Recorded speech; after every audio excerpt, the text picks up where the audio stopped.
This is Sister Charmaine. Yeah, I'm a convicted in my spirit.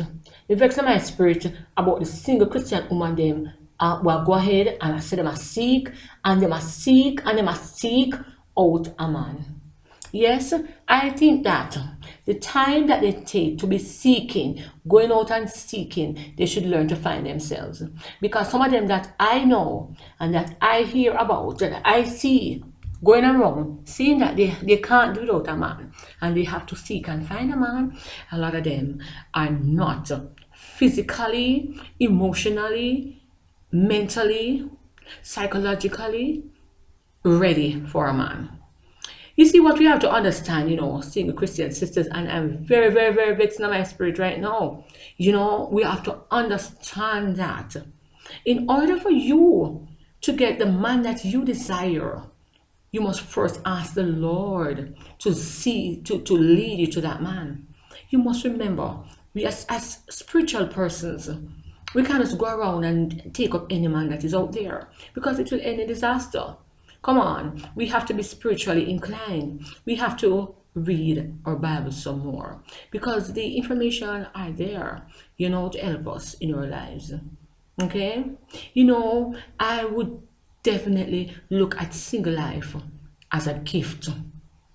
I prefer to look at single life, being single, as a gift than to be looking at married life while I'm single. I know we all have our needs. We all do. And persons will say, yes, it is good to marry because we hear Paul say it. But do we listen to the other parts of what Paul says? We tend to stress on the fact that Paul says it is good to marry. Yes, because God said it when he created Adam. He said, it is not good for man to be alone. If you look in Genesis. Now, Paul, he said the same thing. However, remember, Paul was a single man, and there's so much to do with your single lives other than, being there stressing and pining away over a man. You can find so much happiness in your single life while you're even thinking about a partner, a life partner. And in so doing, you can have a pretty productive life being single. Okay, now you have standards and you have requirements that you want for a man. You have standards for yourself. And I'm telling you, single Christian sisters, you must maintain your standards. Do not change the standards that you have because you're so desperate for a man. Then you end up alone and you're going to be blaming the man. And we have to stop this where we are blaming the man because the marriage did not work out and we are quick to divorce and we make excuses that we can marry again when the marriage does not work out. Okay? So you see where we're going wrong. So we have to look at the fact that you set standards, and you set there's a criteria or requirements that you have. Do not change them, my single Christian sisters. Do not change your standards to suit a man. Okay? In the meantime, when you do that, do the work of the Lord. There's so much to do. There's so much the Lord will have you do. Paul also stated that there's the single life. He would prefer, he had pointed out, that he prefer persons to be like him. Because he is doing the work of the Lord and he has nothing to hamper him or impede him. Come on, it is such like a drag or a burden sometimes. If you're married, you hear married people say it. It is like a burden sometimes when you want to pray and you have to fulfill your husband's needs or your children's needs. There's so little time to do what you have to do. Single persons, you need to spend some time. No, spend some time with yourself, sorting out you and your spiritual life.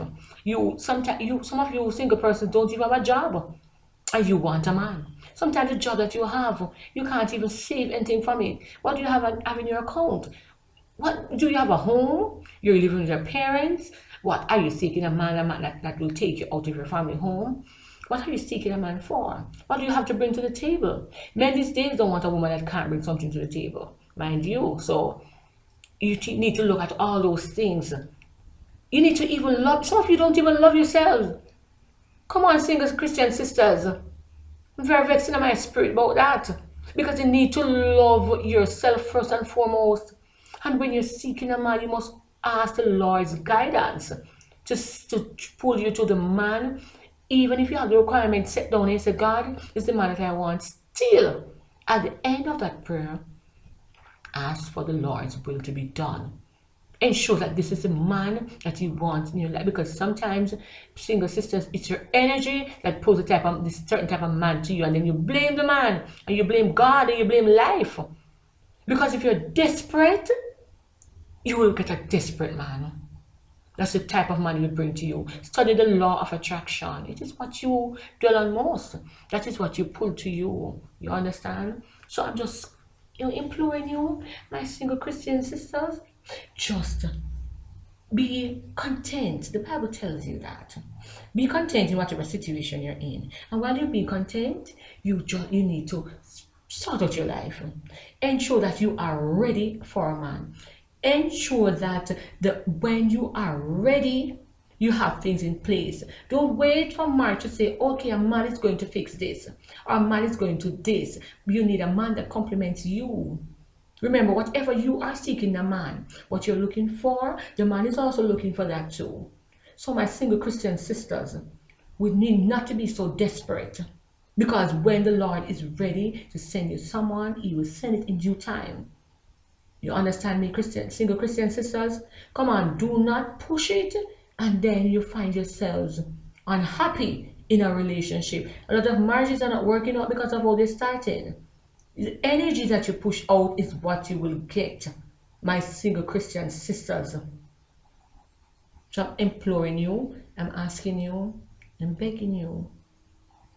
Think about it. Think on these things. These are my few words. And this is Sister Charmaine. I'm out.